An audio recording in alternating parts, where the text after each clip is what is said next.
भाजपने आपली उमेदवारी यादी जाहीर केल्यानंतर राष्ट्रवादी काँग्रेस शरदचंद्र पवार पक्षाला इथं उमेदवार नव्हता अशी एक चर्चा रावेर लोकसभा मतदारसंघात होती।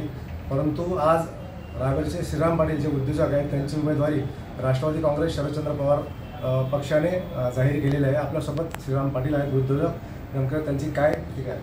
दादा, तुमची उमेदवारी शरद पवारांनी आज जाहीर केली, नेमकं काय तुमची प्रतिक्रिया आहे? खरं मनस्वी खूप आनंद होतोय की माझ्यासारखा एक छोटा माणूस इथपर्यंत पोहोचला आणि साहेबांनी माझ्यावर विश्वास दाखवले। साहेब असतील, आमचे पक्षाचे राष्ट्रीय अध्यक्ष सदानंदजी पवार साहेब आहेत, प्रदेश चंद्रजी पाटील आहेत, आमचे चित्रजी जहावाड साहेब आहेत, त्याप्रमाणे आपले जिल्ह्याचे अध्यक्ष रवींद्रभाई पाटील आहेत, माजी मंत्री प्रवराप्पा आहे, माजी मंत्री सतीश अण्णा, त्याचप्रमाणे आमच्या पक्षाचे सर्व पदाधिकारी यांनी सर्वांनी विश्वास दाखवला। खरं त्यांच्या मनापासून मी आभार मानतो। असं म्हटलं जात होतं की ही उमेदवारी रवींद्रभाईंकडे जाईल किंवा संतोष चौधरींकडे येईल, परंतु तुम्ही ही उमेदवारी खेचून आणली, नेमकं काय म्हणा? मी खेचून नाही आणली, मी त्या शब्दाला तुमच्या हे कळलं की मी खेचून आणली। कधीही माझ्या जीवनात आजपर्यंत कुठलंही कोणाचं घर बंद करून माझं घर उघडलं असं काम केलेलं नाही। तर हे काय की यांचं सर्व चालू असताना मला बोलवण्यात आलं आणि बोलल्यानंतर माझं मत मी मांडलं की माझं हे असं आहे आणि ह्या पद्धतीमध्ये मी त्यांच्याशी बोललो।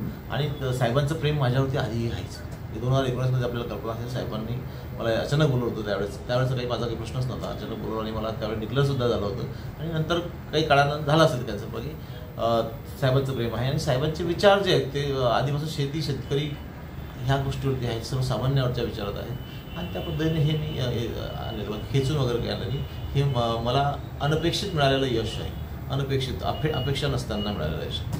तुमच्यासमोर मोठं आव्हान आहे, सत्ताधारी भाजप पक्ष आहे, केंद्रामध्ये राज्यामध्ये आहे, कसं आहे आव्हान? प्रथम मी हे सांगेल की ही लढाई माझी नाही आहे, माझी नाही, ही म्हणजे जनतेची लढाई आहे। कारण जनतेने ह्या लोकसभा मतदारसंघाचा विकास बघितलेला आहे, कशा पद्धतीने होतोय, चाललेला आहे। 10 वर्षापासून बघता तसं मी गेल्या 35 वर्षापासून बघतोय। बरेच लोक खूप वर्षापासून इथे राजकारण करतायत आणि जिल्ह्याचीच परिस्थिती तुम्ही बघा तर जिल्ह्याची परिस्थिती सुद्धा बघितलेली आहे। त्यामुळे ही लढाई माझी नाही, ही जनतेची लढाई आणि जनतेचा विश्वास माझ्यावरती आहे। त्याचबरोबर आपल्यासोबत, आमच्या पक्षासोबत राष्ट्रवादी काँग्रेस उभाटा शिवसेना आणि त्याचबरोबर बाकी आप BRS वगैरे वंचित हे सर्व पक्ष सोबत आहेत, त्यांचे सर्व कार्यकर्ते सोबत आणि या सर्व पक्षातल्या कार्यकर्त्यांची माझ्यावरती खूप काही प्रेम आहे चांगल्या प्रकारे, म्हणजे पर्सनल रिलेशन माझे चांगल्या पद्धतीने आणि त्यामुळे ही लढाई फक्त माझी एकट्याची नाही तर ही सर्वांची लढाई आहे आणि ही उमेदवारी ही माझी नाही तर ही जनतेची आहे। एकीकडे घराणेशाही विरुद्ध तुम्ही लढा देत आहे, तुमची कुठलीही राजकीय पार्श्वभूमी आहे, नेमकं काय कसं बघता तुम्ही याच्याकडे? घराणेशाहीबद्दल मी काही त्याबद्दल बोलता येणार नाही मला, परंतु मी माझी पार्श्वभूमी नाही हे मी मान्य करतो।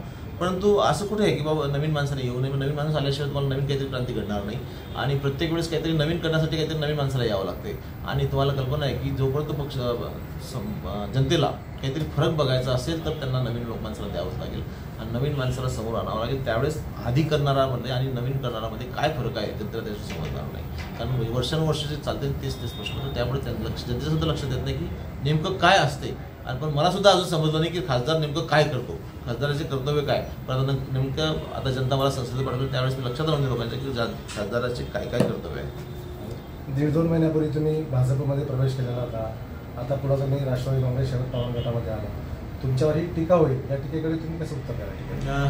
खरं म्हणजे तसं पाहिलं तर मी भाजपात 1.5 महिन्यावर गेलो होतो आणि तिथे जाऊन काही असं कुठलंही पद किंवा सत्ता काही भोगलेलं नाही किंवा घेतलेलं नाही आहे। परंतु नंतर साहेबांचं प्रेम असल्यामुळे साहेबांच्या प्रेमाखातीर, साहेबांच्या विचाराखातीर खरं मी इथे पुन्हा रिटर्न आलेलो आहे आणि ते जनतेने खालून फोन केले आणि सांगितलं की साहेब नाही, यावेळेस तुम्हाला करायला पाहिजे आणि तुम्ही उमेदवार असायला पाहिजे, म्हणूनच खरं म्हणजे आलो नाही।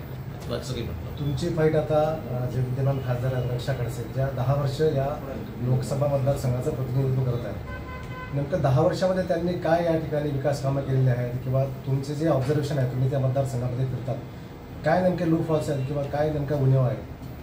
खरं तसं त्यांनी काय केलं याचं बोलण्याचा मला अधिकार नाही, फक्त आम्ही हे सर्व जनता बघते, त्यांनी काय केलं ते लोकांना सांगतील आणि मला काय करायचं हे मी लोकांना सांगेन। तुम्ही विशेष करून केळीपट्ट्यात नाही का? केळीपट्टा जर पाहिला बऱ्याचशा समस्या असेल, शेतकऱ्यांचं केळी पिकणं असेल किंवा पाण्याच्या समस्या असेल, केळीवर येणारा रोग, काय योजना आहे तुमची? माझं डोक्यात एकच आहे की हे जे नेहमी तेच प्रश्न असतात ना, वर्ष काही पिरियड आला की त्या पिरियडमध्ये बरोबर तेच प्रश्न येतात, पुन्हा आंदोलन, पुन्हा तेच प्रश्न आणि पुन्हा ते आठवण राहतात, तर याच्यावरती मी सोल्युशन काढण्याचा प्रयत्न करेन आणि सोल्युशन काढल्याशिवाय राहणार। या लोकसभा निवडणुकीत तुमचा विजय झाला तर नेमक्या काय प्रमुख 5 योजना तुमच्या असतील तुमच्या डोक्यात आहेत? खरं म्हणजे योजना 5च नाही साहेब, खूप काही करण्यासारखं आहे. तसं पाहिलं जळगाव जिल्हाच वंचित आहे, पण आमचं रावेर लोकसभा नाव आहे, पण रावेर तालुक्याला काय परिस्थिती तुम्ही बघा. आणि 5 तर नाही, पण तुम्हाला सांगतो की ह्या ज्या योजना आहेत किंवा हे जे तुमचे डेव्हलपमेंट्स आहेत हे खूप प्रकारचे वेगवेगळ्या प्रकारचे. तर ते आज सांगणं अजून प्रायमरी योग्य नाही होणार. अजून पुढे खूप काही दिल्ली घ्यायची आहे, त्यामुळे योग्य त्या वेळेस योग्य ते मी तुम्हाला पर्याय देईल. आणि शेवटच्या क्षणाला तुम्हाला सांगायला की एवढे अशा पद्धतीने आपण डेव्हलपमेंट करू शकतो. ते खासदारकीची काय जबाबदारी आहे ते सर्विससुद्धा मी त्याचा अभ्यास केलेला आहे. आणि थोडंसं मी ऑब्झर्वेटिव्ह माणूस आहे, मी विदाऊट ऑब्झर्वेशन काहीच बोलत नाही. ते शिवराम पाटील ते म्हणत होते की रावेर हा केळीचा पट्टा जरी असला तरी अनेक योजनांपासून हा तालुका वंचित आहे आणि त्या योजनांचं एका अर्थाने त्याची विकासाची कामं आपण करू या मतदारसंघात, असंच त्यांचं म्हणणं. विकास बजाने, टाइम्स नाव मराठी, जळगाव.